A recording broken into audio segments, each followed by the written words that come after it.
Right. Yeah. And But then I've got I to still watch. abuse caffeine, and Okay, look, so do I. but I I'm. don't abuse it addictively. Oh no, I abuse it addictively. Yeah. See, and no, I could stop. Okay, by that token, Hmm. cannabis is now legal in certain states. Are you going to tell me there's addictive use of cannabis? Well, Have that's you that. really met that person? I haven't. What that where marijuana is completely overwhelmed their life. Yes. I have met a few, but they're different. They're different, right? They're far and few between. Like, okay, so you as a sponsor, Yes. how do you feel about marijuana maintenance for those that aren't in that category? It's legal. I'm in Colorado. Let's say I'm in Colorado. Yeah, or let's say even here in Arizona, you can Oh, get a medical California. card. It's pretty wide open here in California. Right, the medical cards. Well, I'm not a doctor, and do I consider them to be sober? No, Are but they if just as sober as somebody who's smoking a carton a day? could be, Ah, yeah, ah, yeah. ah. Well, I believe like I have a friend that's in the program, and the marijuana maintenance plan is prevalent here. I'm lucky I was never a pot guy; I was a stimulant guy, Right. so Me I too. never fell into that trap. But I think it is a trap. But if I look at someone and they're stealing cars to get meth or crack, or they're drinking and they're crashing cars once a week, if they're just hanging out at home smoking weed and not doing any of that other stuff, good for them. I agree. And but they got to be honest. That's it. Okay, well, we're back to honesty again. Right. But if Right. you surround yourself with and I'm sure you have this in your group, the holier than thou pious group, Hmm. within your own little, let me call it what it is, within your subcult, Yes.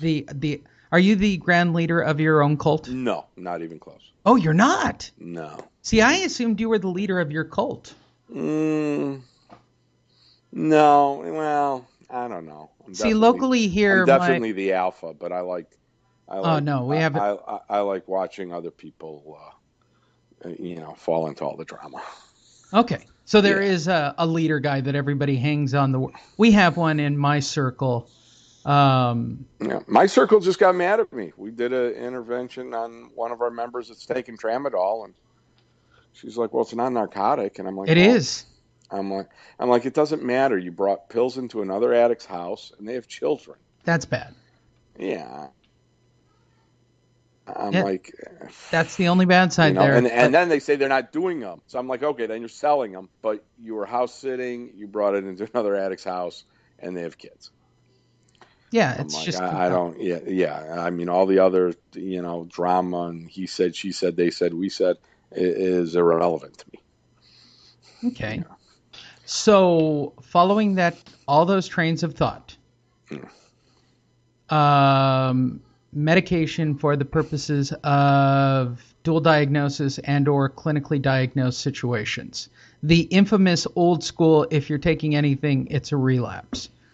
I am a dual diagnosed person. I have no issue saying that I take my stuff for my depression. Yeah. And for those listening to the show, I'm telling you, I'm not depressed right now. I just don't like the program. I don't like the cult. Well, you don't like certain members that are hypocritical. I hate the hypocrisy. Because I hate the hypocrisy. come on, if you go back to the the good old But isn't that timers with step Bill one at W. its core? I mean, he was Isn't that he was dropping acid the whole time he wrote the big book. Oh, he was cheating on his wife. Come on, he was cheating on his wife. Yeah, that too. That's mind-numbing to me. The first step you write about is honesty, and you're cheating on your wife. Bro, that's a little tough. Yeah, well, it's hypocritical. I mean, it's Okay. but Where do you stand on dual diagnoses / my doctor prescribed it, and how far does that line go? No problem. If you take it as directed, it's as directed. I'm not a doctor. I would never tell anybody to get off their meds. I would never suggest that to anybody. In fact, I encourage more people to get on meds than not. And I can tell you safely, at the last convention I went to, which is where I met the top line, where my head finally popped off its hinge, and I went, I want no part of this group. Well, Um, conventions are just I orgies watched. anyway. I went and I watched as I mean, a sponsor had recommended to someone to stop taking their medication. yeah, well, that And guy should then be that shot in the head. individual could not believe when I actually had the audacity to say, "Do you actually sponsor people?" Yeah, yeah. Is he a doctor? Yeah, no, this is women, because women are doctors in their spare time. They And know every all women are all women. doctors. They Okay. they know. Well, unless they have a DR in front of their name, I don't want to hear it. Now, there may be certain cases where, a certain member goes to this doctor for one thing and the other doctor for another thing and the third and they all don't know about each other. That's kind of dishonest. But if you're getting all your stuff from one doctor and just trying to get to it, I They're mean, wrong. Well, it's been suggested I take Adderall for about 3 years, and I just don't want to do it. I don't blame you. Yeah, My I just question is this. because it's Are just we too now close looking to. are we looking at your general okay, before I even do a step 1, right? Hmm. My first thing is to do my 90 and 90 days, Right, which I'll let everybody in on the punchline of the joke of doing 90 meetings in 90 days. The punchline is to go do 90 meetings in 90 days. right. And you don't actually realize that until about the 45th day of going to meetings, which to me is very amusing. Um, then you are to quote unquote select a sponsor. Why is it, in my humble opinion, based on what I have seen traveling across the United States, that people put more care, time, and decision on getting a discount on a hotel room than they do on selecting a sponsor? I don't know because I've always suggested when I speak that getting a sponsor is like buying a used car. Yeah. And the problem is it may look really good on the outside, but it may run like shit. How many times have you seen, okay, I'm going to be a hypocrite here and I'm just calling Hmm. out what I hate, which is Right. how many times have you seen that person sponsoring a lot of people and that person is way messed up and sponsoring a lot of people and creating a lot of messed up people? Oh yeah. Yeah. There's several. And does it make you a hypocrite for not stepping in? No, because I step in. Okay. I don't. Yeah. Yeah. I See, don't. I step in. I step in differently sometimes. Sometimes someone will be like, "Hey, do you agree with that?" And I'm like, sometimes it's better to get a second or third opinion if you're not okay with the suggestion. And usually, if you're getting the same suggestion from 3 or 4 different people, then it's probably a good idea. Okay. Well, since I'm going to take a wild guess that most people don't have a good sponsor, which is if you're listening and you got a sponsor and you think they're a great sponsor, I'm letting you know straight up, they're probably not. Probably not. I don't know you personally listening to this show. Right. You're right. I don't know individual. It's my experience. Am I qualifying it correctly? It is my experience having traveled coast to coast and going to meetings almost all over the country that most of you have sponsors that should not even be giving directions to the local 7-Eleven, let alone explaining you how you should live your life. If we were doing this correctly, the first thing you should do when you go to a meeting is check somebody's FICO score. That's the first person I'm looking for as a sponsor. Show me your FICO. What? You got an 800, you got 15 years sober. I want what you have. Right. How'd you do it? I want to live that kind of lifestyle. Those were the guys that I listened to because when I went through I lived at a facility for a year after going to the hospital. And there were some very affluent guys who lost everything. So I listened to them speak, how they got it all back because they had a returning meeting, right? So I listened to these guys that are CEOs, CFOs. They were like, I did anything at the beginning just to stay busy.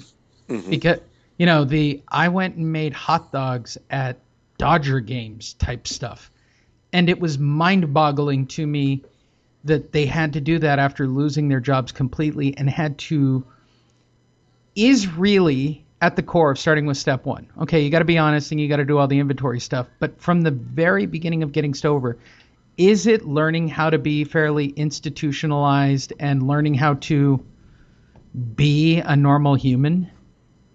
Isn't this all the gateway to, yes, you get up, you do make your bed, you do brush your teeth, you do pay your bills, and you try to go to a job?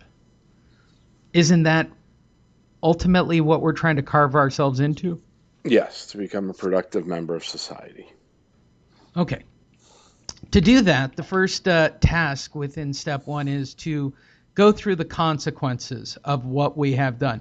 When you are recommending on how to do a first step to a newbie, once they've identified whatever it is that they're addicted to, and I'm not crapping on anybody. Seriously, if you got food is your thing, food is your thing. Okay. Yeah, food's a tough one because everyone's got to eat.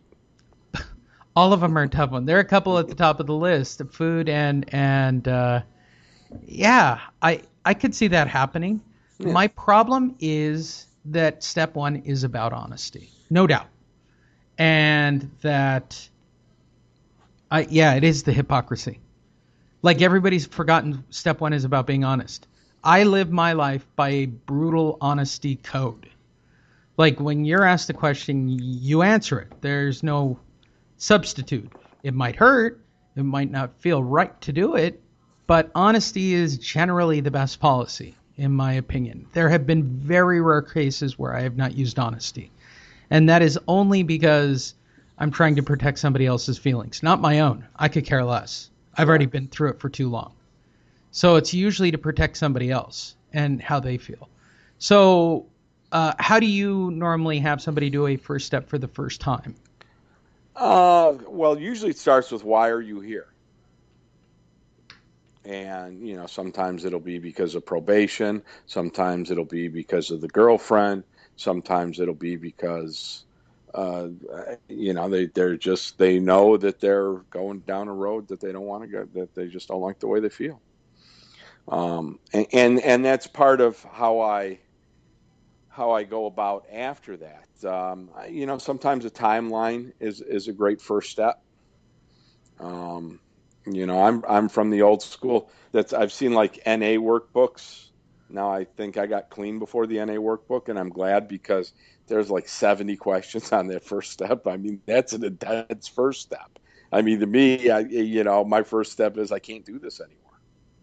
Yeah. I've got to make changes in my life. I can't live like this anymore. Is it just that simple, or is it? It is for me.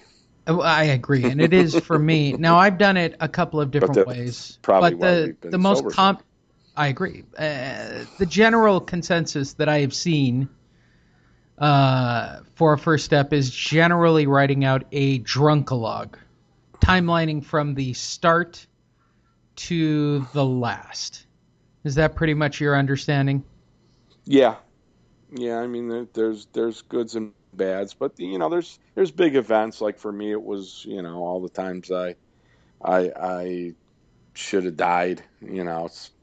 Spinning cars at over 100 in the snow or whatever in the fog, and not even wrecking the car, and or the actual car wrecks, or the fights, the guns, the bikes, whatever. I mean, it's all there, but that never stopped me before. It was when I just didn't want to live anymore is what made me get honest with myself.